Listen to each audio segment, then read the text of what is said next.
नमस्कार दोस्तों, आज हम आपको मार्गशीर्ष महीने में ठाकुर जी की कहानी सुनाने जा रहे हैं। तो चलिए शुरू करते हैं। मार्गशीर्ष का महीना हो और भगवान ठाकुर जी की कहानी ना हो, ऐसा कैसे हो सकता है। तो चलिए कहानी शुरू करते हैं। एक हरपाल नाम का एक भक्त था जो खूब कथा पूजन तो करता, ठाकुर जी का वो परम भक्त था, लेकिन वह ब्याह नहीं कर रहा था। उनका कहना था कि मैं उस लड़की से ब्याह करूंगा जो खूब पूजा पाठ करती हो और मेरी तरह हो।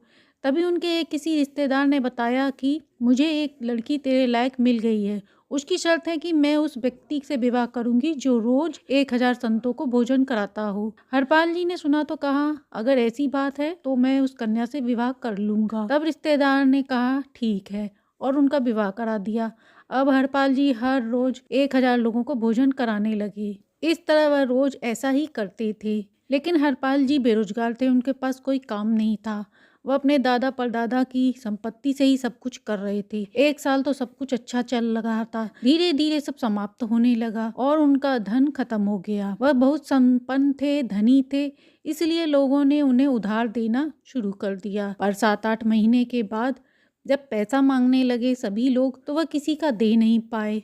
अब सभी को पता चल चुका था कि इनके पास पैसा नहीं है। पैसा देना सभी लोगों ने बंद कर दिया। सब धन खत्म हो गया, इज्जत चली गई, पर उनकी संत भक्ति नहीं गई। अब हरपाल जी ने मन बनाया कि वह चोरी करेंगे।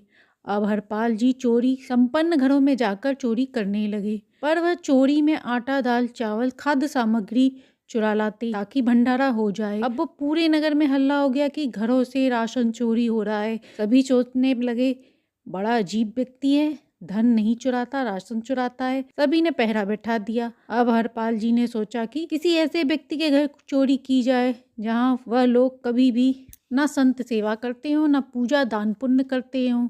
अब यह सिलसिला कई दिनों तक चलता रहा। वह थोड़ा बहुत धन चुराकर संतों की सेवा करने लगे। वह घर में पैसा नहीं लगाते थे। एक दिन ठाकुर जी ने सोचा कि क्यों ना चोरी कर कर के मेरे संतों को ये खाना खिलाता है, अब इसकी परीक्षा ली जाए। अब ठाकुर जी बोले, इससे तो मिलना पड़ेगा। और वह भेष बदलकर हाथों में सोने की अंगूठियां, कमर में सोने की करधन, गले में 5-6 सोने की मालाएं और साथ में एक बेत सोने की लेकर हरपाल जी से मिलने के लिए चलने लगे। एक सेठ बनकर वह चलने लगे। तभी रुक्मणी जी ने पूछा, प्रभु इस भेष में कहाँ जा रहे हैं। वह बोले, अपने भक्तों से मिलने। तो माता ने कहा, प्रभु मैं भी चलूंगी, भगवान ने मना किया।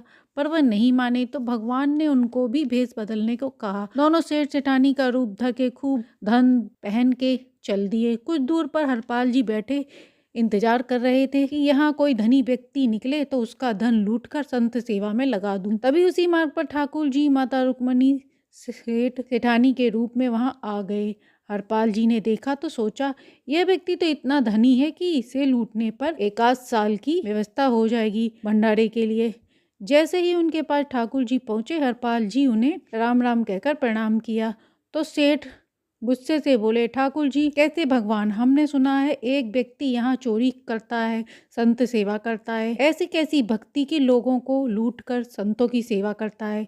भगवान का नाम न लो हमारे सामने, हम सब जानते हैं, भले ही वह संत सेवा कर रहा हो, पर है तो वह चोरी ही। अब हरपाल जी ने सोचा, यह तो पाखंडी है, इसकी तो एक अंगूठी भी नहीं छोड़नी चाहिए, सब लेकर जाऊंगा। अब यह जय श्री कृष्णा कहता तो कुछ छोड़ भी देता, अब अवश्य नहीं छोड़ूंगा। हरपाल जी ने कहा, हाँ भाई, एक व्यक्ति है तो, और वह कभी भी कहीं से भी आ जाता है, लेकिन एक मार्ग है, आप उस मार्ग से जाओ तो वह वहां नहीं आ पाएगा। वह मार्ग का रास्ता मैं ही बता सकता हूँ। तो सेठ जी ने कहा, हमें उस पार करा दो। हरपाल ने कहा कि मैं पार तो करवा दूंगा, पर मैं बाजार सामान लेने आया था, मुझे कुछ लोगों को भोजन कराना था, पर पैसे नहीं है। यदि आप कुछ पैसे दे दें तो मैं रास्ते में आपको छोड़ दूंगा और सामान अपने घर पहुंचा देता हूँ। ठाकुर जी ने उसे कुछ सोने की मोहरें दी। उसने घर पर राशन पहुंचा दिया।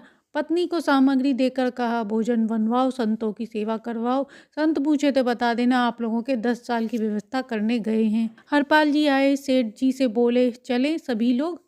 तो चल दिए। जैसे ही घने जंगल में पहुंचे, हरपाल जी ने देखा दोनों आ रहे हैं। तभी बीच में आकर गरज कर बोले, ठाकुर जी।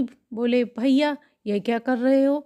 तो वह बोले, मैं ही हरपाल हूँ, सारी सामग्री निकालो। हरपाल ने अपनी पगड़ी खोलकर कपड़ा बिछा कर रख दिया। ठाकुर जी थरथर कांपने लगे। रुक्मणी जी बोली, कैसे नाटक कर रहे हैं? रावण, हिरण्यकश्यप आदि अन्य लोगों के आगे तो नहीं कांपे और इसके आगे कांप रहे हैं। अब भगवान बोले, तुम भी कांपो। वह बोली, क्यों? तो वह ठाकुर जी बोले, भक्त है भैया, इसने हमारे लिए अपना सब कुछ लुटा दिया है, इसके आगे भयभीत तो होना ही पड़ेगा। भयभीत होने से कुछ नहीं होगा। अब दोनों का कांपना शुरू हो गया। हरपाल जी बोले, सारे जेवर उतार कर यहाँ रख दो।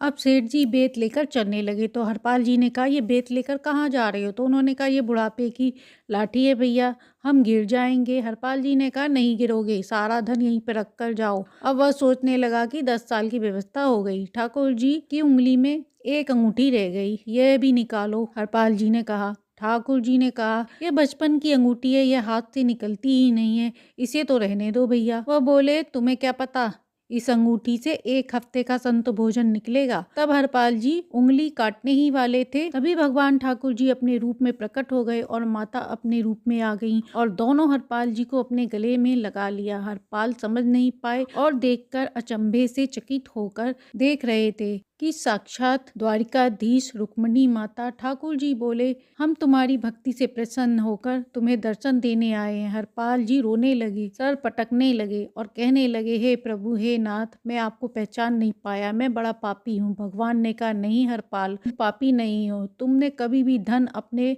व अपनी पत्नी व परिवार पे नहीं खर्च किया, केवल संत भक्ति में ही किया है, जिससे हम बहुत प्रसन्न हैं। तो ये थी मार्गशीर्ष महीने में सुनी जाने वाली ठाकुर जी की कहानी। कहानी अच्छी लगी हो तो लाइक एंड सब्सक्राइब करें।